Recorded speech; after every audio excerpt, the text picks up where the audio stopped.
Are there athletes where physiologically they're just built to do more of the high-end anaerobic, whereas some people are more built to do the aerobic? And then if that is the case, how do you adjust those? Okay, so definitely athletes are genetically built. So things like your VO2, your engine, the size of your engine, you're kind of either born with the Ferrari or the Audi or the Ford Focus. Like, that's just your parents and your genetic history. You can tune that engine as best possible through great training and understanding it. But if you've got a VO2 of 58, it's never going to translate to a VO2 of 90. It's just fact. So there's that. That's the size of the engine. But when you look at the athletes, you look at muscle fibers. So you look at sprinters. You get great muscle density, more power, more explosion. That's often in the muscle fiber type, and then the training. They're more predisposed to sprint and move fast. And that's the fast twitch versus slow twitch muscles, that kind of thing. And that's an efficient anaerobic system, which typically will produce lactate quickly. And then the endurance athletes generally produce low lactate levels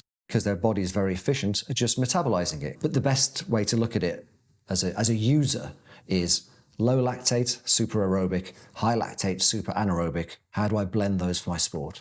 So we're doing this lactate testing specific for triathlon because that's the sport that I'm doing. But I've seen this also in biking, swimming, running. What sports use lactate testing as a measurement? I've tested a lot of people across all different sports. So my focus is anything endurance. Swimming, cycling, running, cross-country skiing is a big use of this. Even tennis players, anything that has an aerobic effort.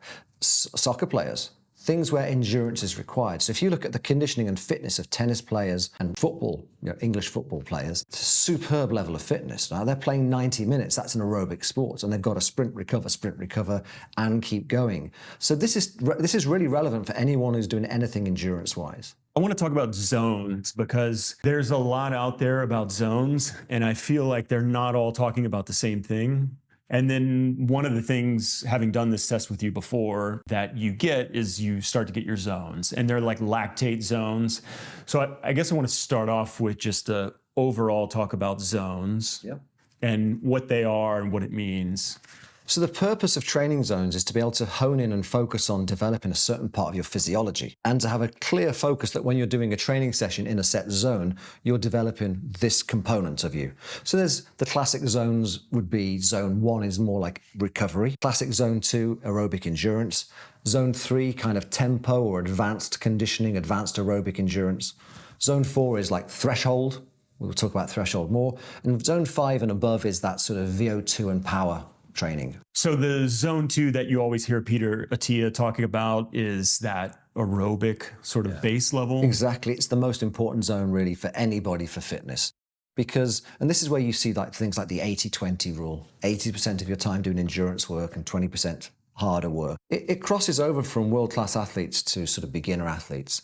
We are aerobic beings put on this planet. Movement like walking, running is aerobic. And a lot of people, their first introduction to sport is sort of torture. They do PE at school and they're made to run really fast, or they're made to do sports at high intensity, and they just don't like it because it's way out of their zone 2. So they experience the sort of tolerance, suffering part of sport really early. And they never develop this solid aerobic fitness. So when people can find their proper zone 2, that's when they find the joy of exercise. It's comfortable, they can do a lot of it, it doesn't hurt so much, and it has real rewards, real big benefits, and setting like the benchmark and the basis for all the speed that will come later. Can you explain the different zones that we end up with after we test and sort of what that means for training?